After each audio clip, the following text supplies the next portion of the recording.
Gather round, gather round. Today, I'm going to tell you a spine-chilling story about the darker side of Roblox, where games hide secrets, players vanish without a trace, and the stories linger long after you log off. So sit back, grab a snack, and get ready to uncover the untold tales lurking in the Roblox universe.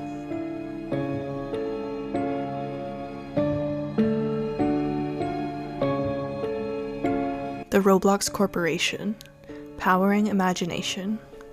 Those were the words that caused the death of 2 test subjects. In 1994, David Baszucki's knowledge revolution was at the height of making history. His ambition drove him to make projects that were considered impossible, or what some would consider unnatural.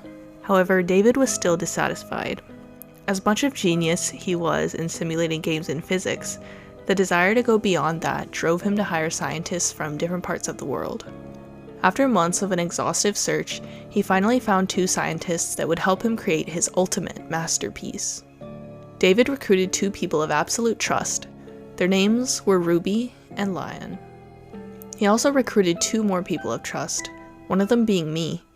We were in charge of making sure to execute protocols if anything were to go wrong. However, the definition of wrong was completely different from everyone on that fateful day.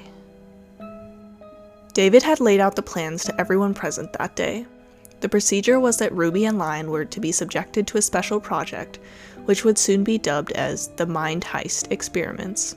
A Russian neurologist helped David create a device that today is known as virtual reality. However, the early headset was much different. The design had needles that were inserted to certain nerves in the subject's head and spine. The needles were placed in certain places around the back of the head and near the spine in order for the subject to be paralyzed. In theory, this would fool the brain, thinking it could still move, and those movements would be transferred to a virtual world. Thus the name Mind Heist. Test subject Ruby was placed on a medical bed and had the VR set first. She would be controlling a character named Jane Doe. According to the Canadian psychologist Field Notes, Ruby was the most excited of them all and pleaded to go first. David Baszucki had allowed it, but under the condition that she would respond if anything felt uncomfortable to her. David loaded a server titled Richard Roe's Place. Richard Roe was the dependent variable. We were testing how much can AI mimic human emotion. Once the needles were inserted, Ruby had completely gone limp. Jane Doe had spawned in first.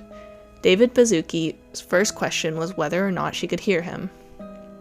The following recorded messages from Ruby followed. "Hear you loud and clear, David. It feels so much like a dream, a peaceful one."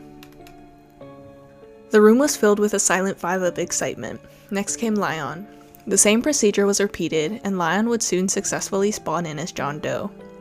David Baszucki gave them the reassurance that they could walk away from the experiment at any time, but both pushed forward with the experiment. And finally, David had brought in experiment user 0, aka Richard Roe. John and Jane Doe both looked the same color-wise, but Richard Roe had a red torso. David made sure that the Canadian psychologist and Russian neurologist kept things monitored and recorded as he was about to present Richard Roe to Ruby and Lion.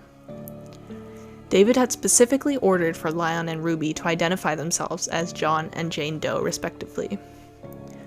Richard Roe is an AI capable of understanding human emotions and even mimicking the current emotion the user is in at the very moment.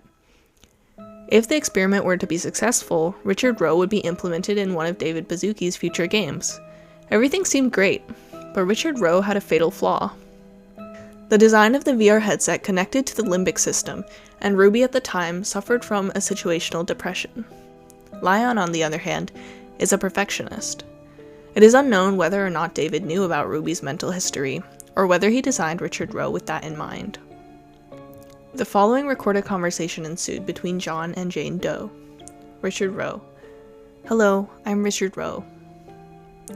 "Hello there, Richard. My name is Jane Doe." "And I am John Doe." "Hello, Jane.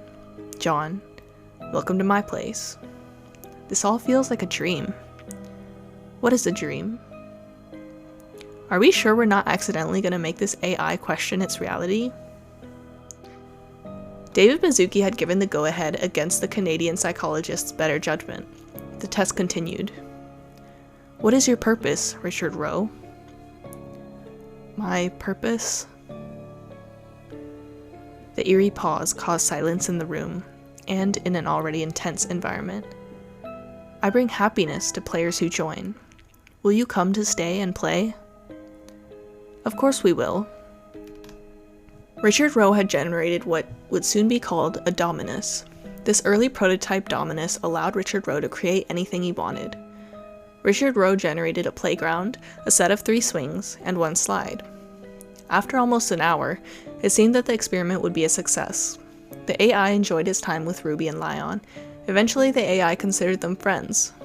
David had asked to tell the test subjects to prepare an exit procedure, but there was one more thing he wanted to test: a resetting test. David had asked Ruby and Lion to reset their character to test the respawn.